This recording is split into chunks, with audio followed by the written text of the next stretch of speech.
For me, my family has changed. I mean, there was a time when I was comfortable with my blood family and my son's family, but that has shifted. And I have built a family for myself and my daughter of people who accept her as she is. I have a friend who calls her the daughter of her heart. And I think that says a lot, someone who loves her and accepts her. I very much define family by blood and not necessarily wholly by blood, but now it's just me and my dad.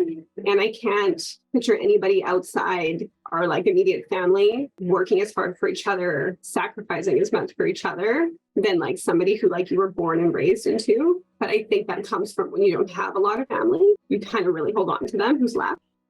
So I always like to say that family doesn't have to be your blood relative. It doesn't have to be your immediate family members. It can really be anyone that unconditionally supports you. And so maybe that's people outside your immediate circle, and maybe it's just your friends or your neighbors. But having people in your life that you do call family, it is really, really important.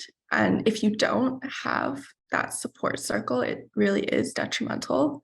My age definitely changed the way that I was a caregiver for my mom. And I think a lot of people don't recognize that not everyone has the same role in that person's life. Everyone is going to contribute in different ways. And I dealt with a lot of neglect growing up. I didn't have anyone watching over me. And on top of that, I had to watch someone.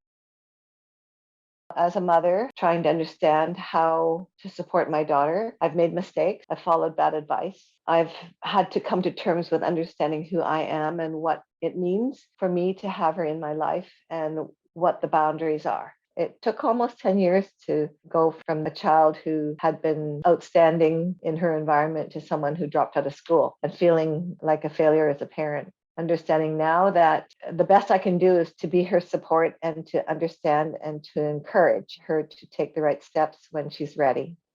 I think there is a big misconception that family members have a lot of power because, you house them and you support them and you help them get out of bed and these kinds of things. So clearly they would listen to you, but that's not the case. And I think people don't realize that when they put that assumption on you, it puts a lot of pressure on you because then you do start to kind of believe it in the back of your mind, or you feel a lot of guilt because somehow it's your responsibility.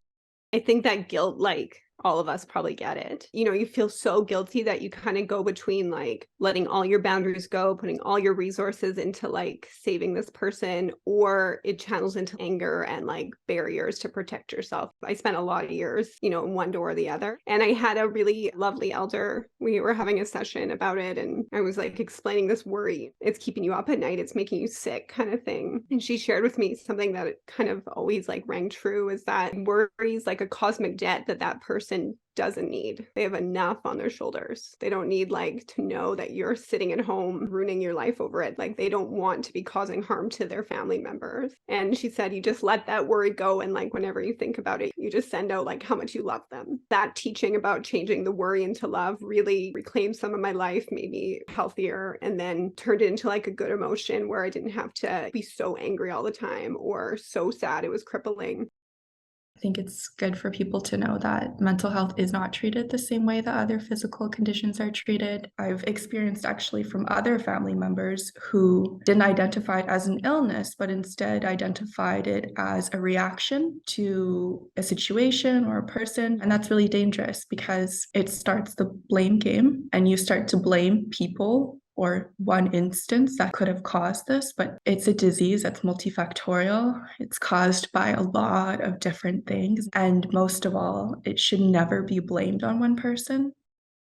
I invite others to focus on trying to understand and to try and be kind and to be supportive. That's what we need from you. We don't need judgment. We don't need condemnation. And we don't need guilt. And that stigmatization is very damaging. It's very isolating. It harms all of us, the whole family, not just the person who's ill. And it really does get in the way of recovery or any effort to move in that direction.